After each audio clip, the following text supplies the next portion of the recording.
Welcome to the Escape the Drift podcast. I am Dr. Jacob Egbert, and today's topic is hormesis.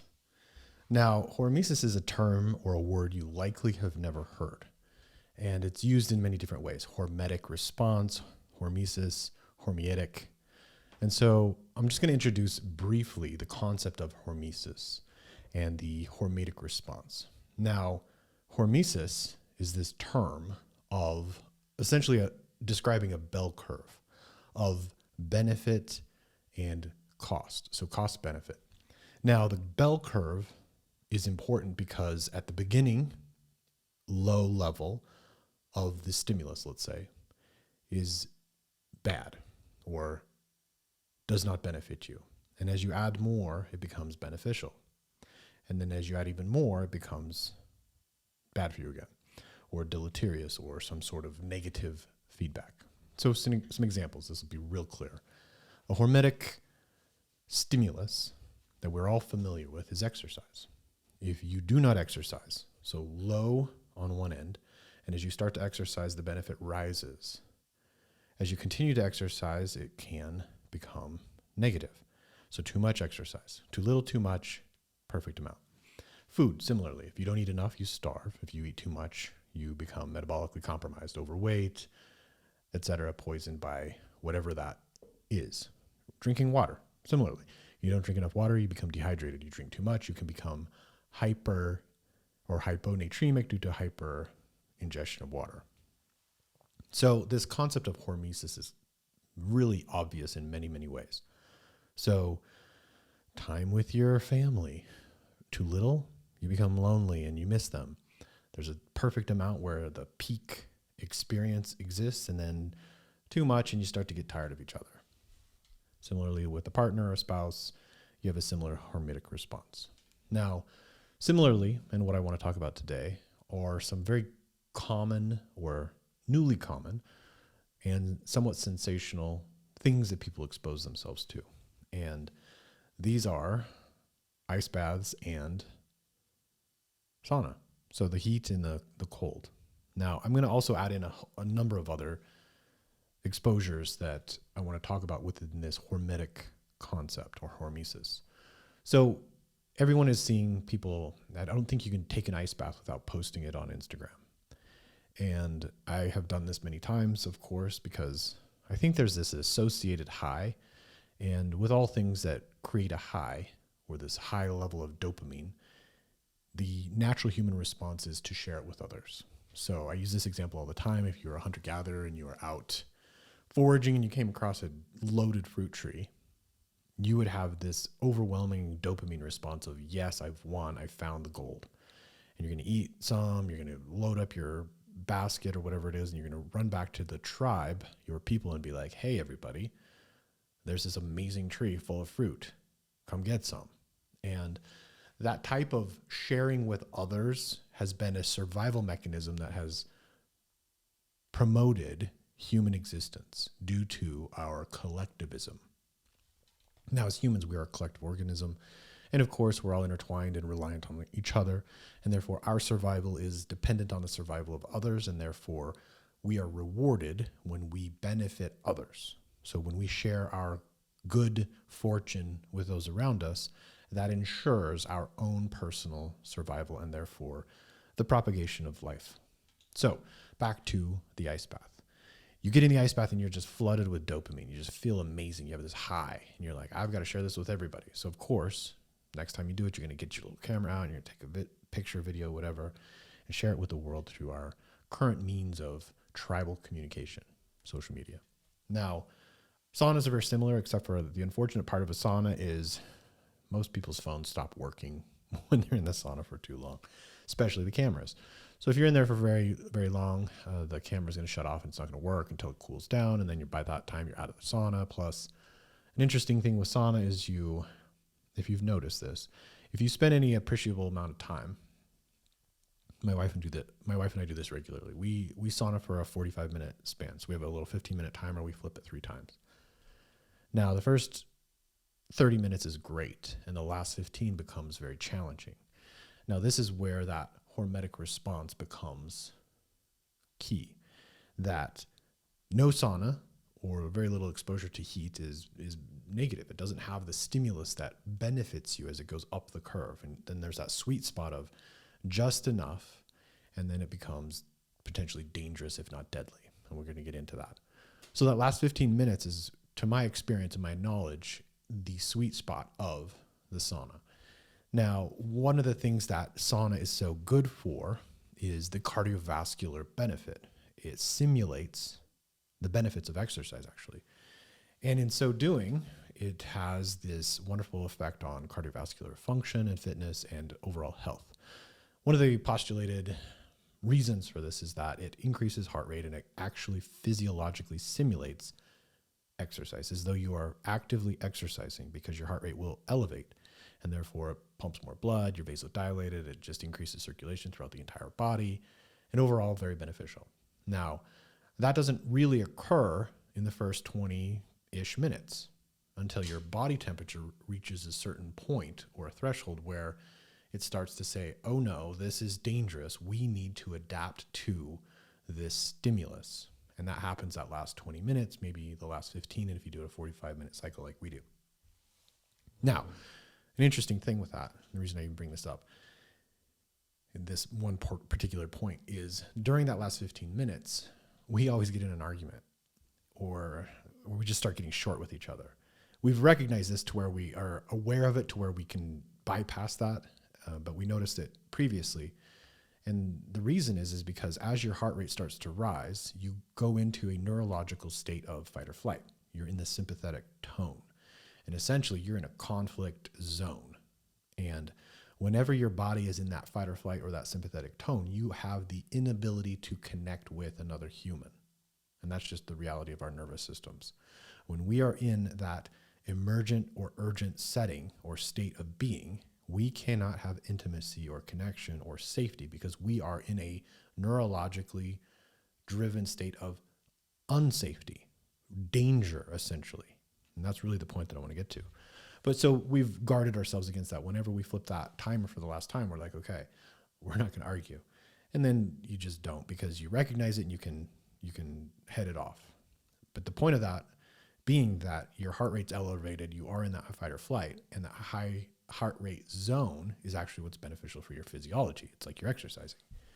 Now, you don't really get the same endorphin rush as you do with exercise. So you're not like exercising and like loving everybody. It's a little different. Plus, you're also literally on the verge of death. And that's where the hormetic response becomes very valuable. And this is something that I've talked about many times in the past, or at least highlighted and had conversations surrounding this and really implemented into my own philosophy on how to live a valuable, high-level life. Now, that's this. When you are in the face of danger, that is when you are most alive. Now, the contrast becomes very clear. You become turned on or tuned in to the level of your capacity. Now, in a sauna, for example, you are in a temperature that is far beyond sustainable living. Like, people have done, there are competitions in these other countries where people will sauna for as long as they can physiologically handle. And there have been people that have died, of course. You will die if you stay in a sauna for too long because of the hyperthermia that occurs in addition to dehydration and other factors. But essentially, it's unsustainable for life. And people that have won these events that haven't died, I believe they stay in 8-10 hours or some ridiculous amount of time. And of course, they do a lot of preparation and getting into the state of physiology that can handle that, hyperhydration and certain electrolyte composition, et cetera, et cetera. So, point being, you will die. Now, similarly, when you get into the ice bath, you do get that immediate rush when you get in. And interestingly, and this is actually surprising, is when you get into an ice bath, your heart rate plummets. It drops. Like, let's say I'm in the sauna and I've measured this. I have my Whoop strap and I've looked at the records here and I've done this regularly. It's consistent. So my heart rate will get up into the 110s up to 120 in the sauna, and even a little bit higher towards the end. But typically when I would get in the ice bath, because I'd go back and forth ice bath sauna, my heart rate would be in the 110s, 120. And then as soon as I got in the ice bath, within seconds, it would drop to the 50s and maybe low 60s, upper 50s, low 60s. And then it might kind of settle in around the 70 beats per minute range, which is essentially my active resting heart range. So that contrast, that drop from the tachycardia down to almost bradycardia within seconds is really an interesting phenomenon. I just wanted to highlight that, in that when you get in that ice bath, your body puts it into a position where it starts to panic almost. It's like, we need to counter this physiologic reaction because you become bradycardic. That's actually dangerous in that setting because you don't want to slow down. You need to do the opposite. You need to speed up in order to extract yourself from the cold water. So for example, if you were in nature and you were out on a canoe or on walking along the shore of a lake or a river in the winter and you fell in and it's 30, 40 degrees, let's say 45 degrees, that's pretty common at snowmelt river temperature, you will immediately go into that panic zone of, I've got to get out of here. While your heart rate is dropping physiologically, that's a reaction to the cold water. Regardless, if you don't get out of the cold water within minutes, you will die. Now, in an ice bath, it's a little more controlled. Your motor functions do slow down significantly. Your reactive time, your muscle capacity and strength and flexibility all decreases dramatically. But it's usually pretty calm and you can pull yourself out of an ice bath, even after 10, 15 minutes, depending on if you're one of those people that wants to see how long they can stay in the ice bath. So, point of all of this is this. There is a hormetic curve or a hormetic response to an ice bath exposure. So no exposure to the cold, not good for you. It's just like nothing. And then as you increase that exposure, your body reacts in such a way that it responds with dopamine and Kolchak proteins and sirtuins are activated and all these other genetic and other microchemical cellular level functions get turned on. Essentially, it's a stimulus that has a result that is good for your body. Now, there is an optimal number of minutes that you be exposed in that cold water until it starts to drop off and becomes negative. And it goes even too long, then of course the negativity results in death. So there's that hormetic response, point of all of this. Now again, the heat will result in death. The cold will result in death. Exercise. So exercise is this wonderful thing that we're all a big fan of in our community, our culture, our life. We know it's so beneficial for us. There have been studies that have shown that exercise is more effective than antidepressants for depression. Of course, there's the metabolic benefits for blood glucose regulation and weight loss and body composition and increasing muscle mass. And of course, back to the antidepressants, generally just in mood. Now, if you exercise with people, you bond together because you're both, or the group of you are engaging in this activity that results in this endorphin, and then you connect with each other in this high, and that high bonds you together. And of course you associate or you imprint on the experience or the feeling you have in the surroundings. And that's why oftentimes you go to the gym and you just immediately like, I like this place. Or the people that you see at the gym, you become connected to. And when you see them in public, you have a little like, oh, hey, there's that gym person that I like. Cool. Exercise as a hormetic response is not as clear as like the ice bath. Like you don't get out of the ice bath within 20, 30 minutes, you're going to die. It just happens. You get hypothermic, your system shut down. You can get in cardiac arrest or some other arrhythmia that results in death. Now, exercise isn't quite like that.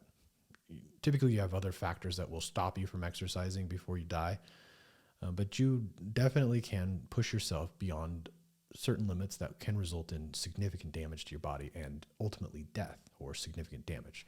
So one of those is rhabdomyolysis.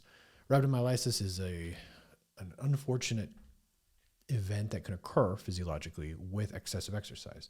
So if you exercise excessively, what happens is muscle tissue breaks down, which is normal, it's supposed to. But if you exercise too much or in such an intensity with dehydration and other factors, then you get so much muscle breakdown that all these little myoglobulins are floating through the blood. And these things are large and can't get filtered through the kidneys fast enough. And therefore you can clog up your kidneys essentially. It's like the filter gets clogged and then the whole system breaks. And unfortunately, this can result in death. One of the signs is that you start to pee this super dark color. It looks like soda, like Coca-Cola or Pepsi or whatever. And you're peeing out this almost black, like dark brown urine. Now, that's not a factor of dehydration alone, although that may be a contributor, but it's the muscle fibers, tissues that is broken down and it's in the urine. But it can also clog the kidneys and result in significant imbalances of all the chemicals within your blood that the kidneys are responsible for filtering and balancing. And so you go to the hospital, you get put on dialysis. They actually like divert your blood away from your kidneys and filter it out and make sure it's clean and doesn't get into this imbalance while your kidneys are being healed. Because it takes time for that filter to kind of clear itself out. And of course, the body's magic when it comes to healing. It just isn't always on the same schedule as some of these more calamitous scenarios.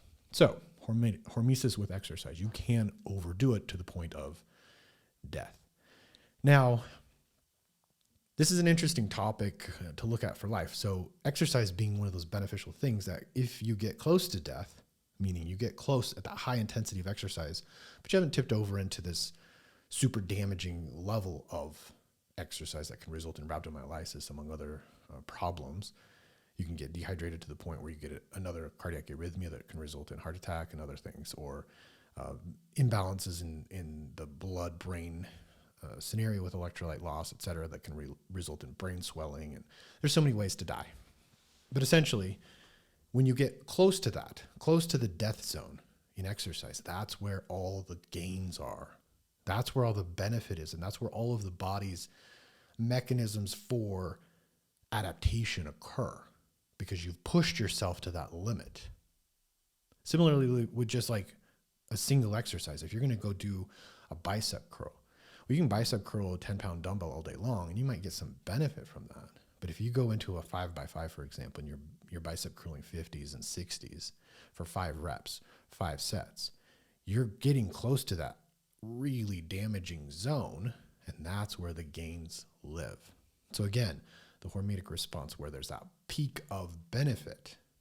Now, finding out where that peak is, that's the important part. So going back to sauna, ice bath, and then we'll get into exercise here, the peak level of sauna for that perfect, I guess you could say, response that we're all looking for, the anti-aging, the decrease in all-cause mortality, or the recovery, the sirtuin expression, the heat shock protein expression, etc., seems to be around about 30 to 40 minutes 4 times a week minimum.